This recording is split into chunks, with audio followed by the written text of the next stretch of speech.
and gentlemen, voici Patrice Romdet. C'est chic comme tout, ça. Vous rentrez sur scène. Et on commence par qui? Eh bien, par Jean-Michel Villemotte, Oui. que le Figaro nous présente ce matin comme l'architecte qui redessine Paris. Et le 19 mars, il dévoilera, regardez, les bulbes de l'église orthodoxe russe qui se trouve au pied du pont de l'Alma. Nous sommes évidemment à Paris. Elles font 37 mètres de haut, ces petites tours qui nous permettront de voir aussi derrière la tour Eiffel. Ça va être beau, non? Ça vous plaît?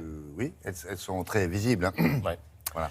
Alors, le carnet de commandes de notre ami Villemotte est plein. Apprend-on ce matin dans le Figaro, il vient de remporter le projet de rénovation de la gare du Nord. Voilà ce à quoi cela va ressembler. J'en ai besoin. Bon, c'est un hall de gare, oui, elle en a besoin, c'est vrai. Il vient de livrer le château Pédesclos à Pauillac. Il lui a greffé 2 ailes contemporaines en verre. C'est beau, hein? C'est carré. Pauillac. Pauillac, Ah ouais, là où on d'accord. fait du vin, oui. Alors, il a dans son carnet de commandes le parc des expos de Sao Paulo, une tour en verre de 114 mètres carrés à Dallas, le mémorial de l'esclavage au Congo. Et puis, il doit livrer aussi cette tour à Dakar.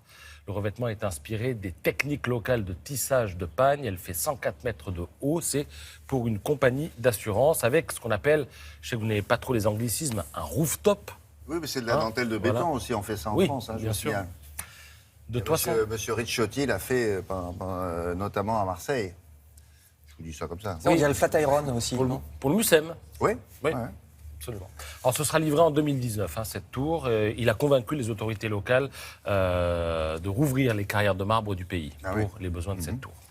Le World Press Photo, ça vous dit quelque chose? C'est en gros le prix Nobel de la photo, le prix Pulitzer de la photo, appelez-le comme vous voulez. En tout cas, c'est cette photo qui a gagné cette année. Elle est signée Warren Richardson.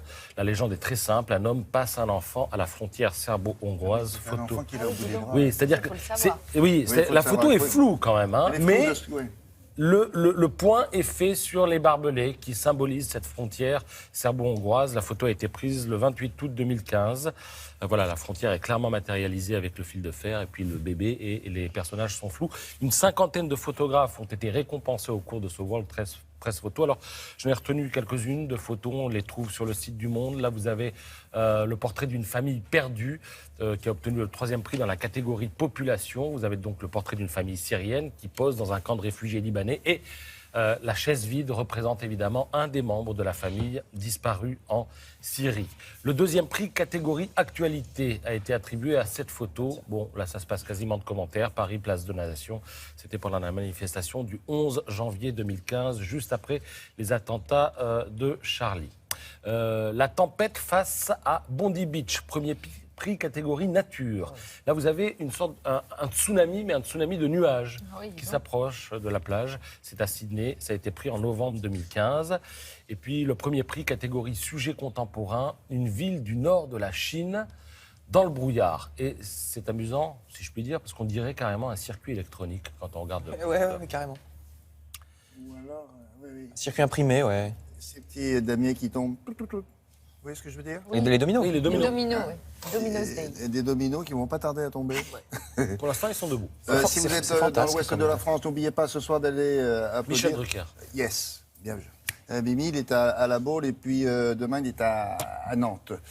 À part ça, avec Karine Tessandier, on va maintenant retrouver la cuisinière de Télématin. Elle avait entamé une recette genre sport d'hiver, raclette, etc. Puis elle s'est dit non, je ne veux pas le faire. En revanche, les restes de la raclette, ça m'intéresse.